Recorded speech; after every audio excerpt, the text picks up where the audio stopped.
Guys, what's up? How are you doing? Oh my days, it's been so long. Back online, Charlie, back with the interviews. Today I have two amazing nurses in the house. Now, the anchor nurses there, family, they are content creators. I catch them. Today I come to talk.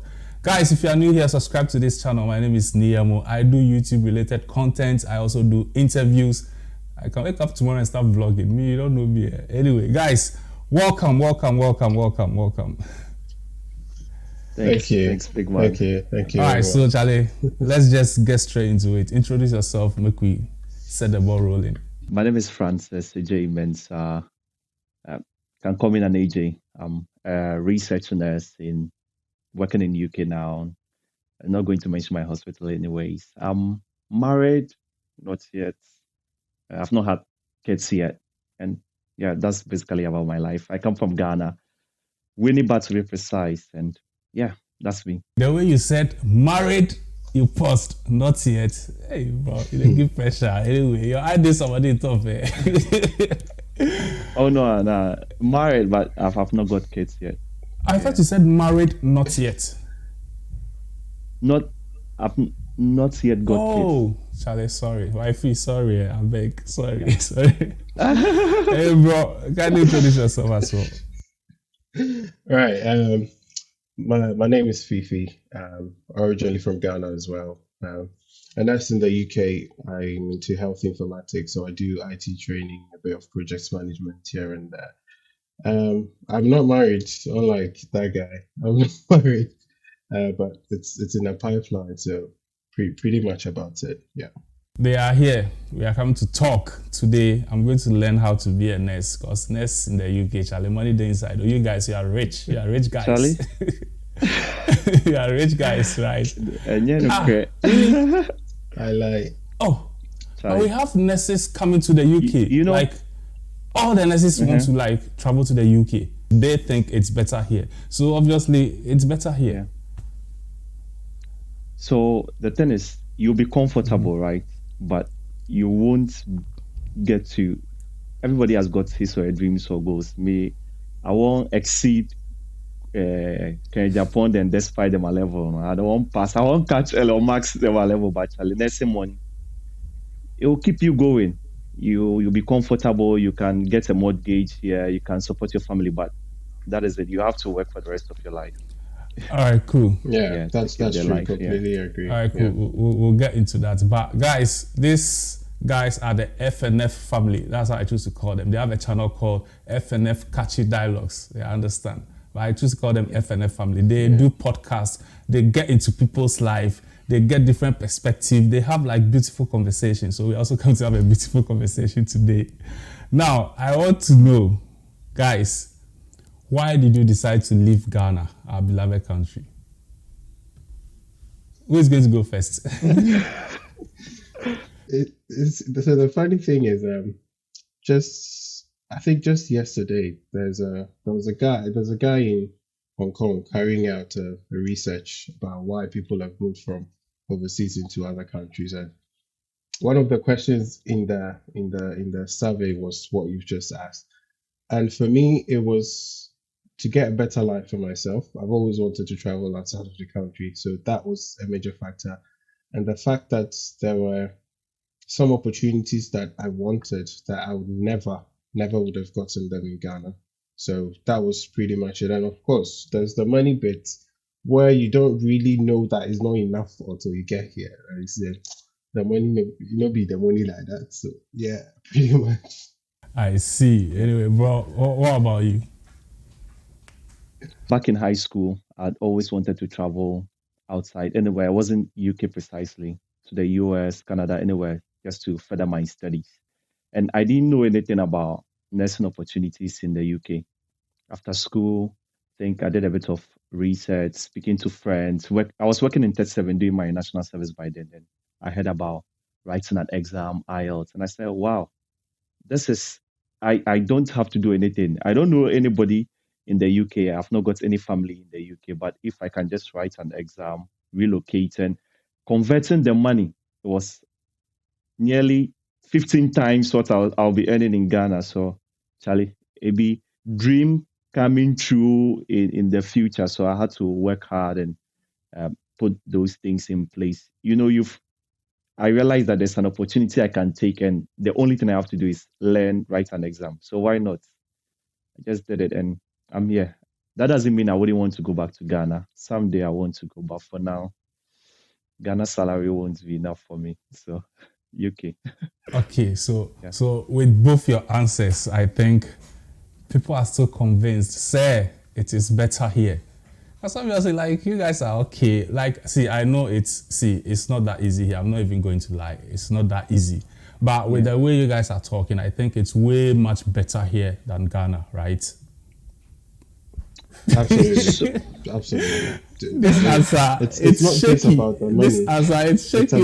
It's about you see, it's about the way of life. It's not just about the money. It's about getting used to a different way of life, which I call the proper way of life, like getting access to good water, getting access to easy transportation, and all of those bits.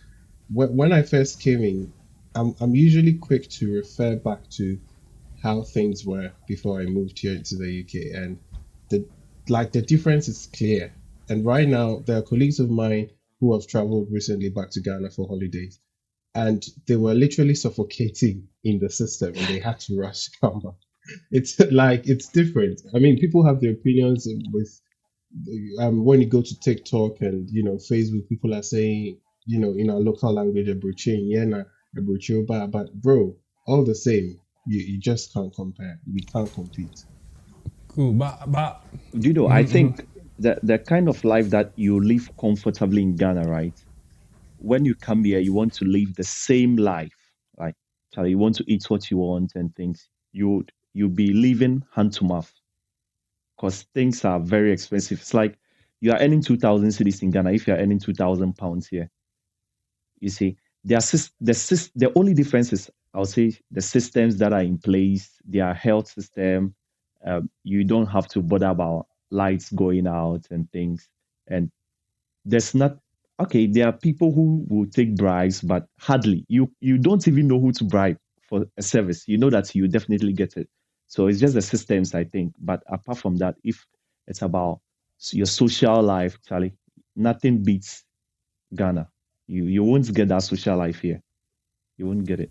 I don't spend much time on the UK route thing because you have other things to talk about. But quick one, like under 1 minute, what advice are you going to give someone who wants to come here? The channel they should use, things they should do, and things they should avoid. Well, I would say now it's very difficult. So I came to the UK way back in 2021. It was much easier, like FIFA was saying. But now, so many agents, and UK keeps changing their immigration rules and all that. So I think there are still avenues where if you pass the exam, especially if you're a nurse, you want to come here, the workers visa is still available. It's a bit competitive where you would apply. Sometimes you have to do 1,000 applications before you'll be lucky to get one. But that doesn't mean you should stop. You have to keep pushing. So still apply, go to track jobs, go through the normal routes, ask advice from people. Some people will definitely pay agents, but you have to be sure there's a job available because we've had countless number of people here in the UK, they have no jobs. They are sleeping in hotels. Imagine spending equivalent in Ghana cedis, 2,000 cedis per night in a hotel. You don't know anyone here. It's your family will have to send you money from home to cater for your needs here. It doesn't make sense to me. So just take your time. Make sure that you've got all the nitty gritties, the details right. You've got a job available before you move, irrespective of the route. Because no matter the advice I'm going to give you, you still pay an agent to come here. So if you pay an agent, please make sure that there's a job available for you. That's what I'll say. All right, Sharp. Thanks for the advice. And I know people are going to listen. Some will not listen. They'll still fall in the trap. But we are here. Reach out. We'll encourage you. That's all we can do. Anyway, guys, Anka is there. Content creation, if I'm a home. So, like, what brought the idea? Why did you guys decide to get on YouTube and do podcasts? I thought maybe you guys will be teaching us how to prevent so and so, how to be able to do CPR, how to give injection, all of those things. Why podcast? So we're a circle of friends, I think about five, six, seven of us, and we share information amongst us a lot. We talk about a lot of things, we discuss a lot of subjects. And myself and Francis, I think it was just spontaneous. There was a day I was just lying down and I was like, I think we should probably be doing something. So I just picked up my phone. I called Francis and I was like, bro, don't you think we should be starting a podcast and start sharing information and ideas and all that? And it was like, I was literally discussing the same with Lizzie. Lizzie is Francis' wife. I was literally discussing the same thing with Lizzie. And I think it's just kind of the universe trying to bring this idea together for us to get started on it. So the main reason why we went into content creation is to share information, get people educated, and of course, add some humor to the education to make people feel like, the things they're going through, whatever information we are sharing it in a way that would be easier for them to understand, easier for them to be able to relate to. So sometimes, as part of our main discussion, we usually pick it up from a story or someone's experience, and based on that experience, we tend to discuss what the issue is, and all of those bits. So that is really the main reason why we got into the whole podcasting, to try to communicate our thoughts, share ideas, and also obviously get other people on board to share their experiences with us and to the people who are listening to the information we put out there. Okay, great. So, Yeah. what are the topics like you focus on? Like, do you have specific areas, or you just like talk about general stuff on your channel? Because we are new to content creation, right? We're still learning. But as Fifi was saying, sharing ideas, sometimes there are things that you think that society is not paying much attention to. So we recently had a topic where we're discussing how so many kids end up in wrong careers because parents are saying, I want you to become a medical doctor. Teachers are saying you are good in science, so you are good in science in junior high school. So when you go to school, you have to become a medical doctor. And the child ends up not knowing what to do, probably goes to read science in SHS, goes to do engineering or become a medical doctor, but it's not happy, right? So things that I think society is neglecting, or things that are of societal benefits, things people can relate to, things happening in people's life. That is what we are centering on now. We also do discuss issues related to nurses, because we are nurses, obviously. So some struggles nurses are going through. It's still a social issue anyway, but we've got three divisions to our podcast. So one is the talking about nurses, nursing struggle, nursing stories, things that we can do to educate nurses, and a bit of health in there. And then we have the main social issue bit, talks of family, parenting, relationship, and all that. And the last one, sometimes we pick a very funny topic, we discuss just to make people happy. So it's not always serious. You do a bit of health, you do a bit of social dilemmas and social issues, and you have the humor bit so that someone can laugh as well. So Content creation is not easy. Like, it's not easy at all. Like, you see people filming, getting on YouTube, doing their stuff. Like, it's no joke. Please, what are some of the challenges you faced when you started? hey, Charlie. So I think first of all, there's a lot of information, especially to newbies like ourselves going into content creation. There's so much information, but filtering it out to know where to go, where to begin from.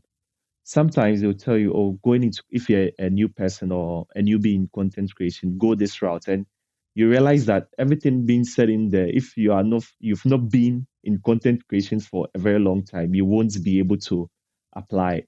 Also, if you've not got, there are some skills that are required in content creation, like editing, um, creating thumbnails, how to get the algorithm to push your videos out there.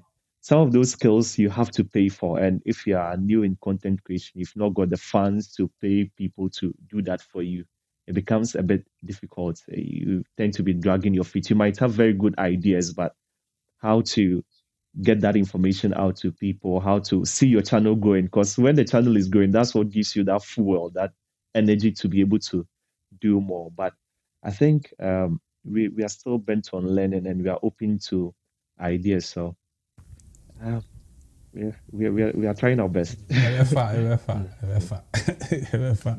Okay, so this one, I want Fifi to take this one. How are you able to get people on your channel? Because getting people to getting people to come on YouTube is no joke. Not everyone wants to put their life out there. You can be the best talkative in the world. Trust me, if they put the camera on you, if you don't take time, you just be saying nonsense. So how are you able to convince people to agree and come and share all these stories with you? It's all based on the approach we've employed so far, trying to make it as informal as possible, but then making sure that the core of the message that we're putting out there is actually, is actually shared. Because for the people who have come on so far, the kind of topics we discuss obviously are very important, but we try to make it, like I already mentioned, informal, make it like a casual conversation. So there are times where we've had people on after recording, we noticed that probably they were shaking because of the camera or whatever. And then sometimes we set the camera up and then we are just seated and then we begin to start the conversation, it starts a chat or something like that. You realize that that makes people a whole lot comfortable to be able to express themselves. And also the issues that we discuss on there, when we get people on board, people are actually interested and it's kind of a big concern for them. For example, the recent video that Francis spoke about, where we talked about careers and all that, the guest we had on Anakwesi was quite passionate about that because in a way he felt that he had some sort of quote unquote negative influence which has landed him in a career that he probably wouldn't have gone if he had his own way. So that's one way we are able to get people on. And I think another way we are looking to get more people on is now to start visiting locations. We've had people show interest in coming onto the podcast, but proximity has been an issue. Francis is in Bristol. I'm in Cambridge at the moment. So proximity is an issue, but going forward, we're looking for ways where we can bridge the gap to be able to, get more people on board. We would like to welcome as much ideas and as much thoughts from people as much as possible. Yeah. Okay, great. Now, I've been on your channel. I've been going through your stuff and I do this a lot when I talk to people. And I think it's constructive. It's not anything to make anyone feel bad or anything. I usually do it on camera, on screen for other people watching as well to take something out of it. And I think you guys are doing a great job. Your audio is dope. You've invested. I see your studio, all the lighting and everything. It's great. Hey. Oh, it's great. You guys are doing well. Honestly, you guys are doing well. And I want to know, do you guys edit yourself? The thumbnail and everything? Yeah, Francis does most of the hard work. Oh. He usually does the whole video, and I usually help with the shots. I kind of do the shots. Okay. Yeah. Okay. So the thumbnail as well, right? Yeah. The core of the work is to Francis. So okay. Know that. Okay. So guys, these guys are doing an amazing job. But on YouTube, one thing can just keep you from getting the views you really need, because the thumbnail. Yeah. So yeah, I know what you're going to say. So I've discussed. I think I've discussed that with Fifi about 15 to 20 times regarding the thumbnail. Yeah. I've actually asked a few people so that it could be personal. We will get someone on a daily basis making the thumbnail, and then if there's someone who can do that SEO, what for the algorithm and all that. Yeah, but for now, since I'm the one doing it, and Fifi thinks that, or we both agree that since we've not got anybody, it'll be better to just pick a shot or a picture from our certain arrangements when we are having the interaction than going to edit it in a certain way and it The destroys whole thing. the whole thing. You're unable to bring the message out there. So we are finding out to get someone who is more experienced than ourselves, someone who knows Yeah. what they are doing to do that for Okay, us. and sorry. I don't just talk about the problem and just leave it like that. I also try to give solution, like to at least try and help things. So and again, I'm saying all of this because I want you guys to go on the channel and go and explore the channel. The content is good and the thumbnail is attractive. You go there more. You understand? So I think you don't really need to like pay someone to do the thumbnail. You can do it yourself. Like you are doing it, but you just need some little touches. You do podcasts. You don't do locations. You don't show places. You guys sit in a room, mic in front of you. You talk. The thumbnail, coming up with the thumbnail is going to be so confusing. But this is what you can do. You can take a shot of the person you are interviewing, if there are two or whatever. You take a single shot of them, a shot of yourself, single shot. You just put yourselves on the screen like bold, cover the whole screen, like arrange yourselves on the screen and make the background plain. You can choose any color that will make sense. And I think that's it. Yeah. Just Yeah. put them on the screen, bold like that, Let's know arrange that. yourselves and just plain color at the background, like not loud color, something that will be like nice. Yeah. With this thumbnail, like Yeah. you can't really tell what is going on. Like you can see a lot, but you can't see what is really happening. Yeah. So it makes it difficult Yeah. to make a decision to click. And you know, people on YouTube value their time. They want to like use their time very well. So if they go on YouTube and they see this thumbnail and they are not really convinced, they'll move on to the next one. And also the time limit. The time limit, I think you should bring it down. Okay, sometimes you're going to have a very long conversation, but when editing, cut a lot away just to make people click on the video. Because if I should click on a 40 minutes video, I think I'll just watch that video on YouTube and leave. And I don't want to do that. So I'm going to watch 15 minutes video, 10 minutes video, 10 minutes video, and I know, okay, time well spent on YouTube, then I can leave. But the 40 minutes video, I'm going to just put it aside and decide to watch maybe later, and I might even forget. So yeah, let's work on the time as well. We are here to show them to you. Go onto their channel, our fellow Ghanaians, support them, please, like you support me, I beg you. So guys, do you have any advice you want to give to people out there if they want to start content creation? I would say that there's never a better time to begin. Before starting the whole podcast and YouTube thing, I watched a few videos about when to start going into content creation. And you can never be ready, but that doesn't mean that you should just pick a camera, sit in front of the camera, and just say anything. You should know what you want to talk about, have an audience in mind that you want to speak to, and make sure that the message you are going to bring out there, it's either going to make someone laugh or it's going to make a positive impact in the person's life, at least solve a certain problem in the person's life. Yeah. So I think one of my favorite songs lately is there's this song that said, "If there's something you wanna do, just do it." You know that song. If there's anything you want to do, if there's anything you want to get into, it's never too late for you to do it. At the end of the day, if you take the opportunity or if you push and you fail, it doesn't mean that's the end. A friend was asking me about a job that they wanted to apply for recently, and they were saying they're scared that they probably don't qualify. And I was like, if you don't apply, you don't lose anything. If you apply and they don't pick you, you don't lose anything too. So at the end of the day, apply. You never know. That could be a breakthrough.